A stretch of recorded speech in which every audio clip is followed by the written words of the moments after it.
Hello, my name is Henrique Raskin, I come from Brazil, and I have a PhD in philosophy from Pontifícia Universidade Católica do Rio Grande do Sul. My main area of study is the political philosophy of German idealism, and especially to what regards Hegel's political philosophy. This presentation summarizes what I developed in my doctoral dissertation, and thus I hope you enjoy it and I look forward to discussing it with you. My exposition starts at the contemporary debate between liberals and communitarianists, and I know this is not exactly what happened in Hegel's time and in German idealism, yet this contemporary debate still conservates some issues that were being debated back then, and thus respond to a modern tradition that still makes it present today. So I like to start with this debate between liberals and communitarianists because it shows what is at stake in the contemporary theories of justice.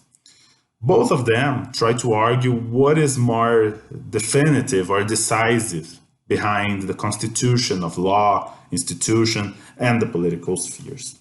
Liberals, on one hand, will sustain their argument over reasonable or rational individuals. And communitarianists, on the other hand, will argue that even though individuals may be rational or reasonable, they are so because of the background of their community, of their ethics, of their culture that they inherit from history, and then they process it through subjectivity.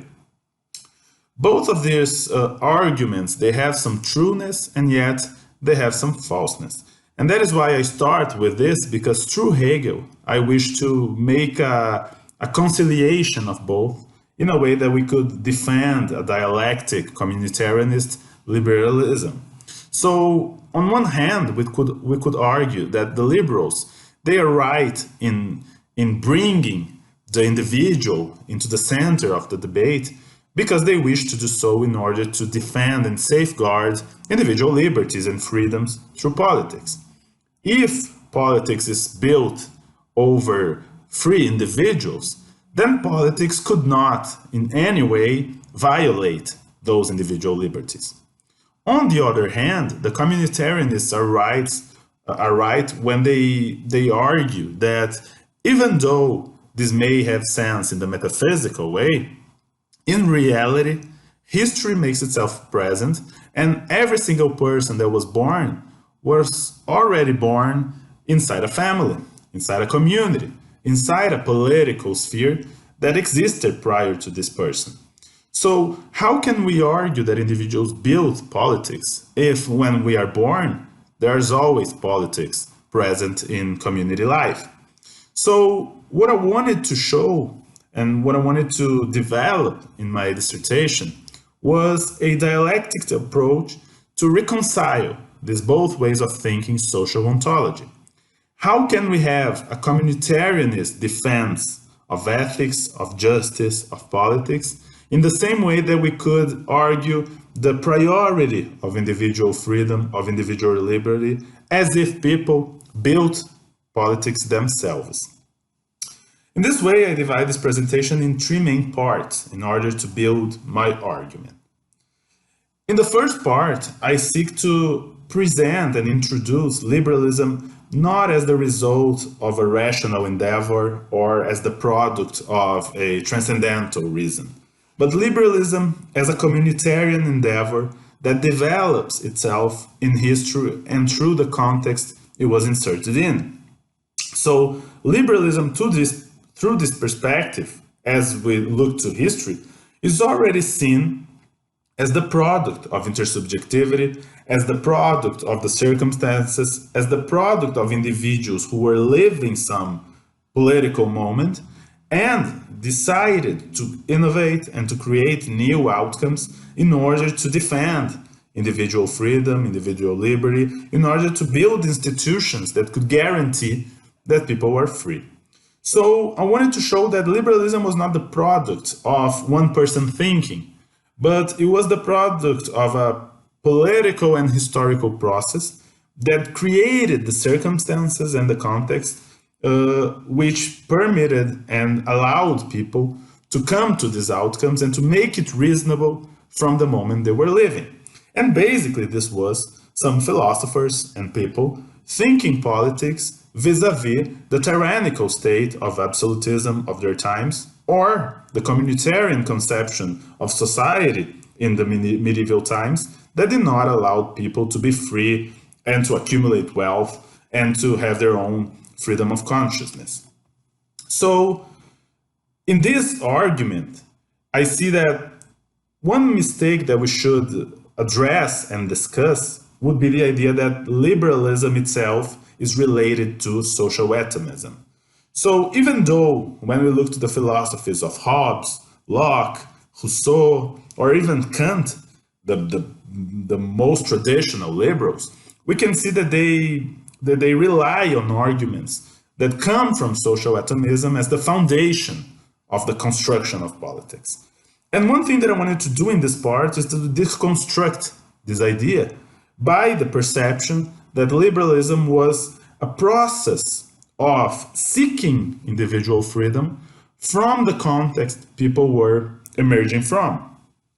And in this way, it's very hard for us to define liberalism, because when we look to Locke's background, or when we look to Rousseau's background, we see different situations. We see different languages, and we actually see different outcomes from their philosophy. When we compare human nature in Hobbes, Locke, and Rousseau, we have very different results, very different conceptions. So how could we define liberalism from that? One thing that we find in common in them is the state of nature, is social atomism. So in many times we associate both things of liberalism and social atomism as the same. And I wanted, and I believe Hegel wanted that too, to deconstruct such association in order to describe liberalism more than define liberalism. So when we change this perspective, when we change this view, we understand that liberalism is much more rich than it should be if we only accessed the aspect of social atomism. And in describing liberalism, we can see that its description reveals historical emergences of liberalism as a process, an evolutive process of gaining knowledge through institutions, through constitutions, through laws that were discovered in the process of political debate and the seeking of individual liberty. So when we see Rousseau, for instance, we see the outcome of a French tradition of thought, and we see the outcome of a dialogue he does with Locke and with Hobbes in order to find different ways of seeing human nature that maybe he would not if there was not such legacy behind him in a country that's close to France. And in this sense, we can see that there isn't only one liberalism, but there are many experiences of liberalism throughout history that learn from each other in terms of evolving its principles, evolving its conceptions based on historical knowledge, and also the circumstances and the context they are inserted in. It's easy for us, for instance, to compare the British and the French Enlightenment or the British and the French liberalism. When we see the empiricist tradition in Britain or the rationalist tradition in France, we can see different outcomes that would bring us to the British Revolution or the French Revolution. However, I wanted to bring to this discussion a third experience of liberalism that is very relevant to us because of the approach on Hegelian philosophy that I wanted to make in my dissertation. And that is the German idealism, and the German liberalism that emerged in Germany a little bit later than in Britain and in France. And that is the reason why I think that there are some aspects in the German liberalism which are interesting for us in order to see that liberalism doesn't necessarily need to mean social atomism. And one aspect that is very interesting for us to pay attention to is the French Revolution.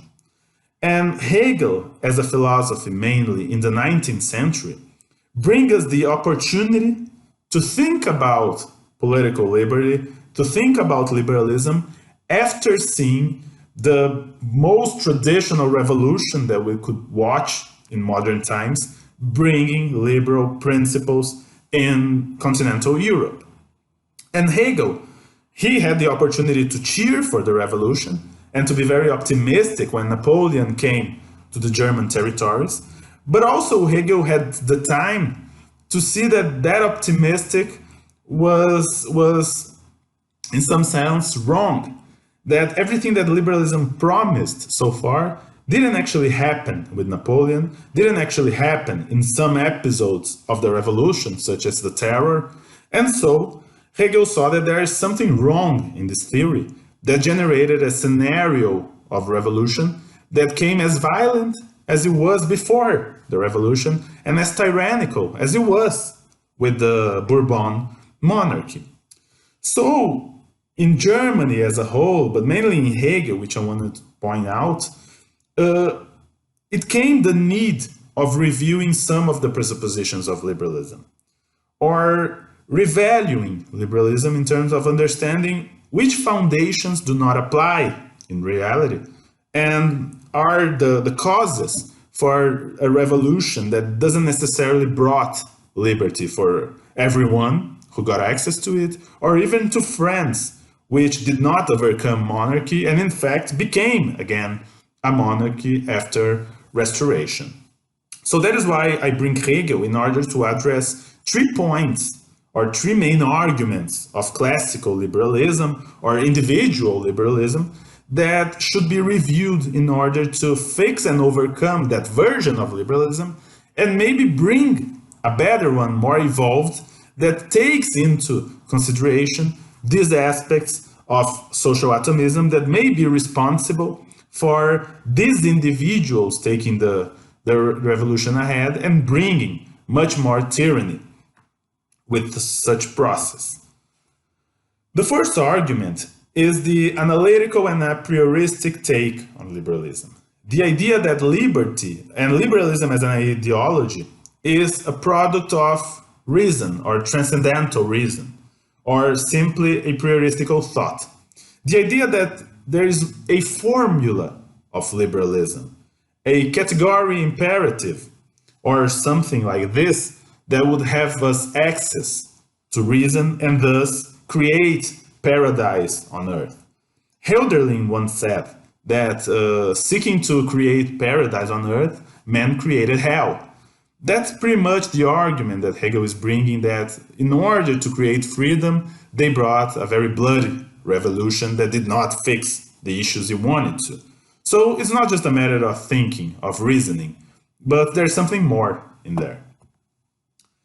The second element is the universalist and static approach for liberalism. The idea that it applies to everyone on earth, on every circumstance. And Hegel was taking into mind this aspect of Napoleon invading German territories and seeing that those principles did not apply. That didn't happen as it should based on the theory. And then Napoleon were expelled from Germany or German territories and went back to France. So this universal idea of liberalism as if it was an already made formula, which did not need appliance and adaptation into context. And the third element is the assumption of social atomism for grasping human nature. The idea that our nature or our essence as human beings is inside of us, is in our DNA, and not in our relations to other, or in the legacy of history, or in our religion, or in our tradition. And Hegel is very famous for such, for saying that our human nature is political, is relational. That is our nature. And depending on the context, the time that we were born, or the geography that we were raised in, we are going to have different situations and different behavior and different ways of thinking. So looking for social atomism as the foundation for human nature would be wrong, because we know that depending on the country that we are raised in, we are different, we think different, and we have different behaviors. So I bring the second part in order to make a critique on modern philosophical tradition through Hegel's eyes, in order to address those movements in modernity and investigate what is wrong with them in his perspective. So the first one would be the social contract theories. In this case, Hobbes, Locke, and Rousseau, even though Hegel dialogues with Montesquieu as well. And also, the second sphere would be the Kantian idealism, the transcendental idealism. But also we should include here Fichte's subjectivism as well. And what he's addressing here is this formal notion of liberty. This idea that liberty would be in a contract, or liberty would be in a transcendental reason to which we don't have actual access, but we could blindly take that in order to find principles to guide our action. And his main argument is that both the social contract as transcendentalism, they bring a law or a principle or a formula that is external to us. That's not something that we naturally get into that. So being external, it would mean an imposition. We have the imposition of reason telling us to do something, or we have the imposition of a contract that obliges us to do something or to act in a certain way. And for Hegel, that was not enough, because we know that naturally we have culture, we can organically engage to others and feel free without a contract or without a transcendental reason to guide our action. There are more things that are natural, even though natural in the political sense, natural in the social sense. So Hegel wanted to find liberty from within, an immanent idea of liberty and not a transcendent idea of liberty. A liberty that comes bottom up in some sense, and not only top down as the other would argue.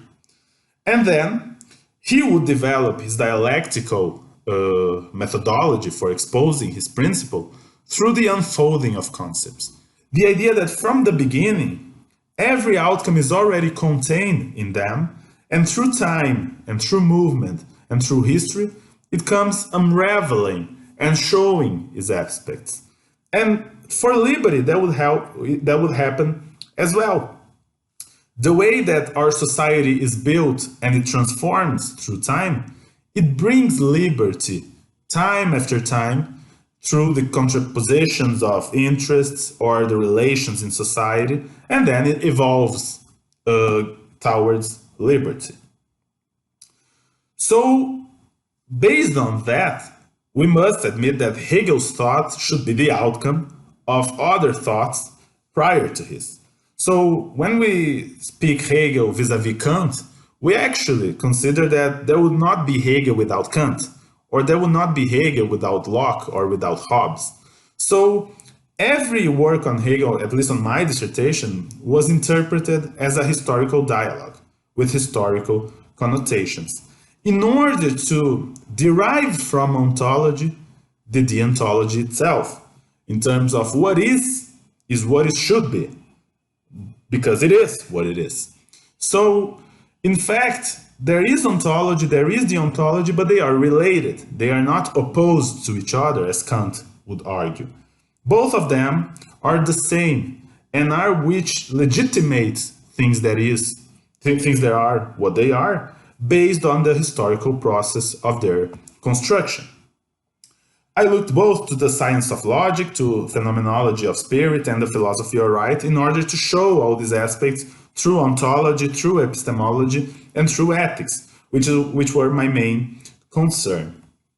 And basically, the formula that we see on Hegel's works is those triads of thesis, antithesis, and synthesis. And this would apply to concepts, this would apply to our experience in acquiring knowledge, and this would apply as well in building ethics and liberty through institutions. So that is why I looked to those three in order to find a pattern that I could use, especially concerning the science of logic, to use as a tool in interpreting the philosophy of right. And this is how I get into the third part of my presentation, which is the interpretation of the philosophy of right as a liberal correction to social atomism, and not the opposition to liberalism, as many people would argue in the figure of state that Hegel developed. So the first triad that we must acknowledge in this book is the abstract right, morality, and ethical life.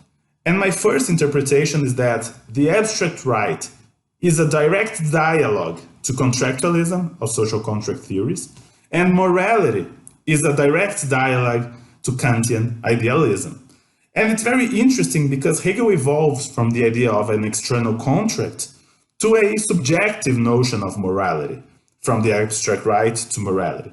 So he sees there is a gain in Kantian philosophy when comparing to the social contract theorists. However, there is a third chapter that Hegel explores, which is the ethical life, or the externalization of morality. And that is something Hegel wanted to see compared to Kant, that morality is not solely subjective or accessed through transcendental reason, but it is observable, it is contextual, it is historical and objective in the world that we live. And I divided the last chapter as well in this presentation in family, civil society, and the state as well, which bring these dynamics where we don't start necessarily in a social atomistic situation, but we start our way on earth through family, already a little community, where we gain values, we gain language, we gain our ethics, which evolves to civil society, the place where we compete, where we work, where we get money, and then the state, which brings the universality of all these relations in order to make everything work as society should be and as the family should be as well. So, in order to finish my presentation, I bring this new aspect of liberalism that would not be a social atomism liberalism, but would be a liberalism of civil society. And I would like to have much more time to expose this question. But the idea is that on the dialectics of family, civil society, and the state, there is a tension here between civil society and the state. Our will to be free and do whichever we want in civil society, but also the universal recognition that there are rules that we must follow in order for this liberty work and be sustainable in society as a whole. Also, there is this presupposition that on civil society, everything that must exist in order for the state to be sustained should emerge from the relations. So the ideas that come from intellectuals, from companies, for social organizations, from people in general, these ideas are being developed, are being unraveled in society, and thus they affect the institutions of the state. They create the dynamics and they change over time the own configuration of the state based on the ideologies that society as a whole generate, and not individuals with their own human nature thinking about how the state should be. So I finish my presentation with these paragraphs, and the 260 and 261 in the Philosophy of Right, in order to say that the duties of civil society, they exist not because the state imposes those duties, but in the composition that the state can only be existing, the state can only be sustained if society wants to. And in order to society want it, society should be perceiving that the state brings freedom to them and not the other way around. So I conclude my presentation very quickly here in order to open this possibility to think liberalism beyond the idea of social atomism, beyond subjectivism, but think liberalism as a product of civil society, of the context, of the circumstances we're in, and of the ideologies that we bring in academia, we bring in companies, we bring in organizations, and then being fashionable or being mainstream, they gain the power to change institutions, to change the law, and historically evolving into more liberty. Thank you very much for listening.